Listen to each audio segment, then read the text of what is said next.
The Delta State Command of the National Drug Law Enforcement Agency has publicly destroyed 17,699.4 kilograms of cannabis, 3.3 kilograms of psychotropic substances, 882 pinches of heroin, and 283 pinches of cocaine, recovered from 720 convicts currently serving jail terms for their nefarious activities.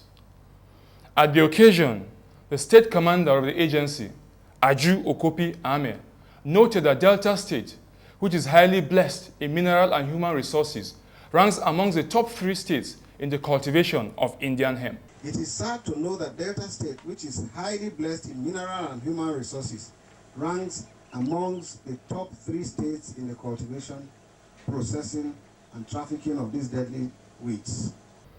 In his own address, the governor of Delta State, James Ibori, who was ably represented by the Delta State Commissioner of Environment, Chief George Ugoma, commended the state command of the agency for its efforts at curbing the activities of drug traffickers in the state. It is gratifying to know that while the criminal elements in the illegal trade have not relented in their efforts, the Delta State Command of NDLA has been doing a wonderful job to curb the activities of the traffickers in the state. The Inspector General of Police, Tafa Balogun, has been recognized by his alma mater, the University of Lagos, as a distinguished alumnus of the institution. At the annual convocation and alumni award night held at the multipurpose hall of the University of Lagos recently, the Inspector General of Police was given an award for his efforts at reducing crime in the country. Alhaji Balogun took seriously his altruistic vision of combating crime and making his country a safe place to live and work in. Also at the ceremony were distinguished personalities which included the Oba of Lagos, Oba Rilwan Akiolu.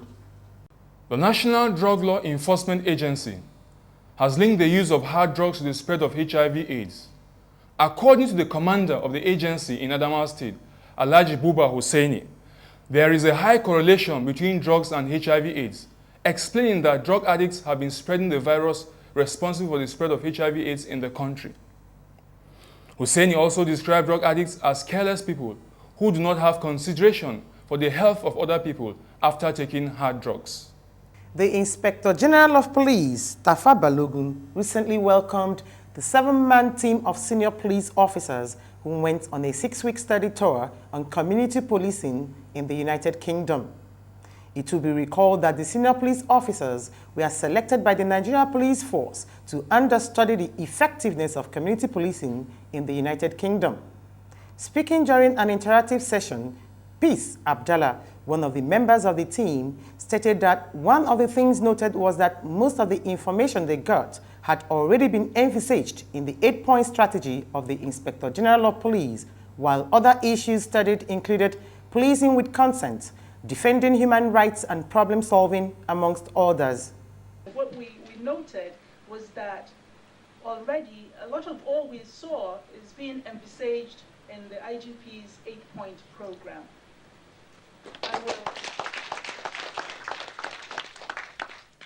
I will just briefly talk about some of them. Policing by consent. The police works together with the community to make the environment safe and secure. A lot of the forces that we visited were very few to the large communities they were policing. Clearly, it was evident that they were working together with their communities to ensure their safety. Otherwise, if the community did not consent to working with them, they would be overrun by criminals. Balogun added that the Nigerian police has always left its doors open to the press and notes that rights of suspects are respected, stating that all these revolves around the spirit of community policing. Even at the highest level, we open our doors to the press. We give the suspects the basic freedoms and rights that they are entitled to. And the idea is, by the time all those ideas permit the entire system, then we must have jumped many hurdles along the line that we're talking about. And that, again, will be in the spirit of community policing. Balogun also stated that no fewer than 500 police officers are being trained at the police college in Kaduna in line with its concept of community policing. The Lagos State Command of the National Drug Law Enforcement Agency has arrested a 14-year-old girl for being in possession of cannabis sativa, popularly known as Indian hemp, weighing 90 kilograms.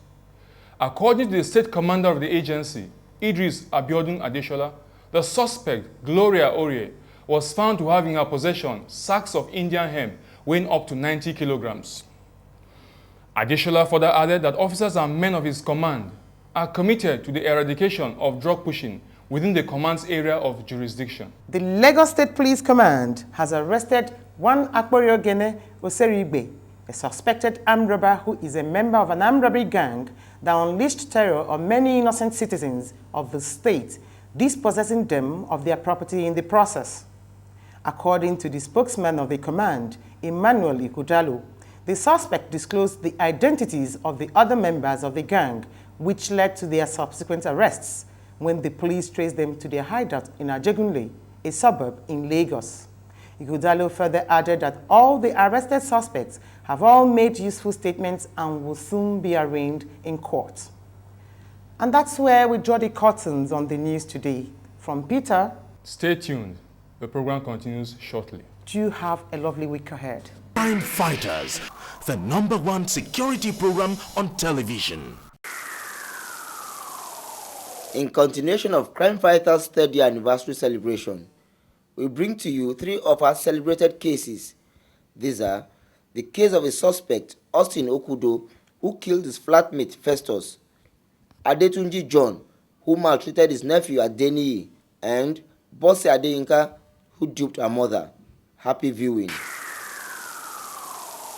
Okay, I just came back from my office. So I have to go downstairs to fetch water to bath. The bell rang and I went to the staircase to open the door. It was dark. I first of all asked who was that, because that was my normal way of doing. Before I open my door for anybody, I must ask who is that person. The voice I heard was a strange voice. He said his name is Okay. When I opened the door, the person's stature was smaller than that of Okay, and I asked him before I could know. It was normally if I opened door for Okay, I took Okay as my friend. If I opened door, I go and he would lock the door. So when I opened the door, I was about turning. I said, this was not okay. For me to bring the door back to close it, it's already inside. He climbed upstairs and said he's looking for Emma. I told him Emma is not around. I'm just coming from office now. I've not seen anybody in the house. And since I don't know you, I cannot leave you in the house and go downstairs to fetch water. Come outside and let me close the door. By saying it, he has already got to the top of the step. I have to follow him to that place. I tell him now I'm going out, and as you can see, I'm going to fetch water. So the guy insisted on the process of pushing him out. He slapped me. So he slapped him. The time when he slapped me now, the nylon bag he was carrying, he now threw it at the bucket I was about using to fetch water. That was by my side. So when he threw it, the substance inside the polythene bag now splitted on my side here. So as I was about to pushing the guy, he now held the bucket, and on the process of hitting his hand off the bucket, some of the dishes now poured on him, and he fell down because the staircase is a one-way staircase. He fell down on the staircase, and I knew that this is a raw acid. So this person that you are not claiming poured acid on you now, yeah. Who is it to you? I don't know the person. No, so on the process now, I found out that me fighting with this guy is more, is muscular, is stronger than me. So there's no other way I could defend myself. Running back into the house, he will come there and meet me. So I went under the staircase. I went under the staircase. Then the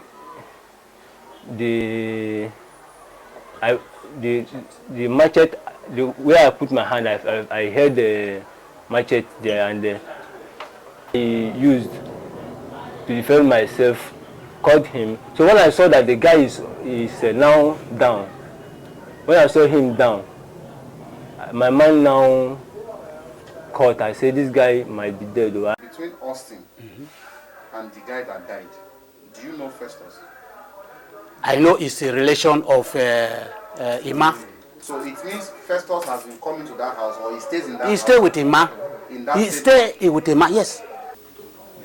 Look into your landlord's face and tell him that you don't actually know the guy you macheted to death. Okay. You want to tell me you did not know a man that my brother was living there with you before? Never committed a crime like this. We know. And I said... Your record shows that. But did you know him? Wait, I stand on the Bible that the truth is this. I would say the truth and nothing but the truth. The man in this picture, you know he's no more living. Yes, sir. He's dead now. Yes, sir. There is no point lying against the dead. Who killed him? The man here. Well, I'll say he died in my hand. How did he die? I killed him. And what I saw, my mouth, in short, my eye saw, my mouth not so. I saw this boy being tied at the back with his two hands with a rope and his legs crossed and also tied. It was on urine. It was with his pants. The room was oozing badly. I saw marks on his body, the mouth where he was having a problem. It was high. They battered this boy so bad. I was so touched that my auntie was in this house and this kind of thing is happening. So that Thursday night, so I asked him, since when have you been here? He said since Thursday night, which means the Thursday night I heard his voice. And when the noise now subdued, that I even thought maybe he had followed them. He was being locked in that room without food, water. This boy was so lean. I was shocked. The first thing I did was to go and call a photographer to take him a picture, front and back. So I will have to report the case to the police. So I did with C. I didn't touch him. I came to the station. I reported. The officers were very fast. They went there in time. They followed me immediately. They acted swiftly. Meanwhile, my auntie was having a wedding with this husband. Their own wedding at Bagada. On that very same day. So we went there. We have to report the case to the police. So we went there. We caught them. They were about leaving. But we caught them on time. They acted swiftly and they got them. My name is Tony John. Tony John. Are you married? Yes. When did you get married? Last Saturday. To who? To Mr. Tony John. Before now, do you have children? Yes, I have. You have? Children. How many? One. You have one. Male or female? Male. Male. What's his name? Moyos John. Moyos, sorry, John. Okay, to the same man that you... Yes, okay. yes. How old is the child? 10 years old. 10 years old. Okay, so now tell me exactly what happened, why you're here. Okay. As I was lying there, somebody told me that there's one particular money, 2,000, that I have kept so long before that I wanted new notes that I wanted to use. So I just took this money. For what? I wanted to use it for myself, personal use. So I just remind myself that because I'm leaving the house to my parents' place. So the next day. So I just say, let me... You're leaving your house to your parents' yes, place? I don't understand for what? Yes, because I want to do party. So I have to go there, wedding. We want to go and do it in... We know we are going to cook, do everything in my parents' house. So I have to leave the house there. So I just said, I must not forget this money. So I went back. I just got up from my bed. I went to where I kept this money since long time. 2029 new notes. So I just 2,000. I just got there, I opened the bag and I saw that the purse inside where I kept the money is empty. Then I asked my husband, did you take this money? He said, no, remember this money I'll said that we are going to use all this deal. How come I can't find it? Meanwhile, we are finished punishing, we've forgotten about that first thing. So I just said, you are the one that took the money. He said, no, that he didn't even know how to open the my bag. I said, I'm not talking of bag, I'm talking of money. The money inside, where is it? He said, no. My husband started to ask him. Then I started to ask him. I was down, I was crying. Then my husband beat him down. Are you sure you are not the one? So, I was beginning to even suspect that maybe somebody else that came to take the money. Then I called him. I said, come, please, if you can agree, I will tell Daddy not to beat you again. Don't worry. I will tell you not to beat you again. Then it was there he called me. Mommy, let me... Sorry, you will continue. That means your husband was beating you continuously. That is what you said. It was not beat continuously. Okay. He was threatening him. Okay. You must bring the money. Just the way I was also telling you must bring the money. This, but he was saying he did not take it. Then I said, come, tell me. If you tell me if it's true, I will not tell Daddy again to discipline you. Please just tell me the facts. Then I use as a mother sense. To beat him. To discipline or beat him, whatever. I say, just tell me the truth. Then he just called me like this. Mommy, let me tell you. Hey, please don't tell Daddy. It's me who took the money. So you are the one that took the money. And since we've been asking you, you can't even talk. You are telling me you don't know how to open bag and blah, blah, blah. Something like that. I said, that's not the issue. So he confessed to me that he had been taking from me all the time, whenever we go out, this and that. And it's not only that he used to steal food, steal a lot of things. He cook, he take care of himself whenever we leave the home. So that's what. So my husband was so bitter and he started to beat him. So I was expecting my cousin to come to the traditional wedding. The next way we're about to go, we finish, everybody has gone. We're about to leave now. Then I saw him. Then I said, how come you are coming just now? They started to tell me that there's problem, and then police came to arrest us, that we lock a child in the room. Before you left on that Friday, that night, did you not know that he was tied? That night, later in the midnight, he said he's going to tie. I said, for what? So he tied the hand, so that he will not be able to go. I said, please, don't let it be too long. He said, no, I was begging that you should leave him. He said, no, that he deserved to be tied. So I witnessed that one. So when I woke up in the morning, I saw that he has released him. What about the legs? The legs, I didn't notice the legs that day. I was arrested for cruelty to my nephew. The boy is the son of my late brother and is in my care. And I've had reports that he's very naughty and rascal. So when he came on holidays, I decided to keep him and to improve his character. So he steals, he tells lies, and is a failure in school. On Thursday, 21st, in the evening, my wife informed me that she checked her bags and discovered that a certain 2,000 naira that she kept in her bag is missing. After close questioning, my nephew confessed that it was he who did it. And I went ahead to discipline him. When you said you disciplined him, how did you discipline him? I caned him. Okay, no. So on Friday, when I was going out, I tied his hand and leg, and I went out. I was on Friday. When I came back on Friday afternoon, I gave him water and biscuits. So why did you tie his hands? I could not beat him too much because he's a little boy. So it's my own way of restraining him. At what point of the day did you beat him on Thursday? Intermittently, till about 1 a.m. Now, you said you did not beat him so hard. Take a look at this picture. Was that hard or not hard?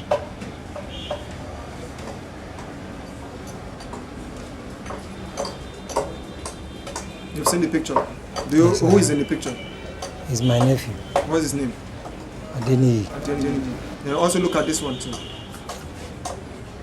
Look at what happened to the eyes.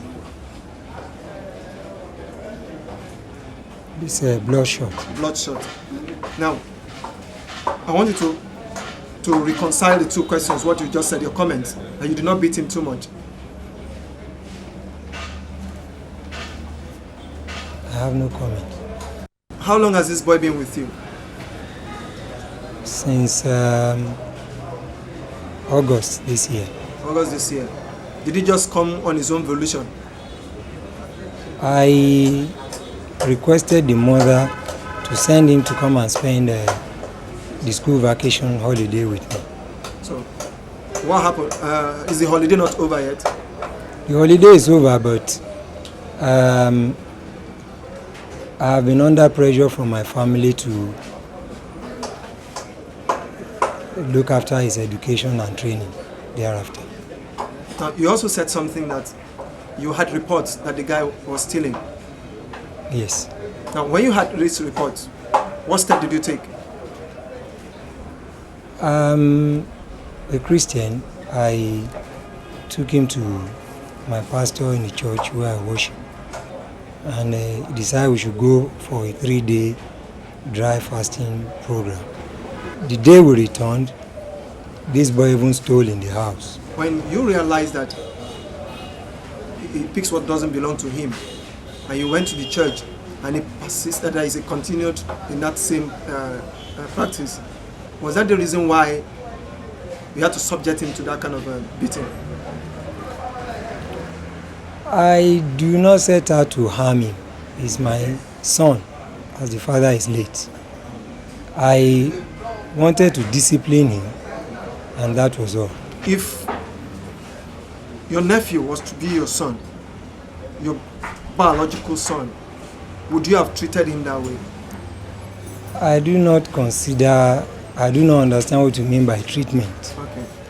I already told you I set out to discipline him, and maybe I overdid it.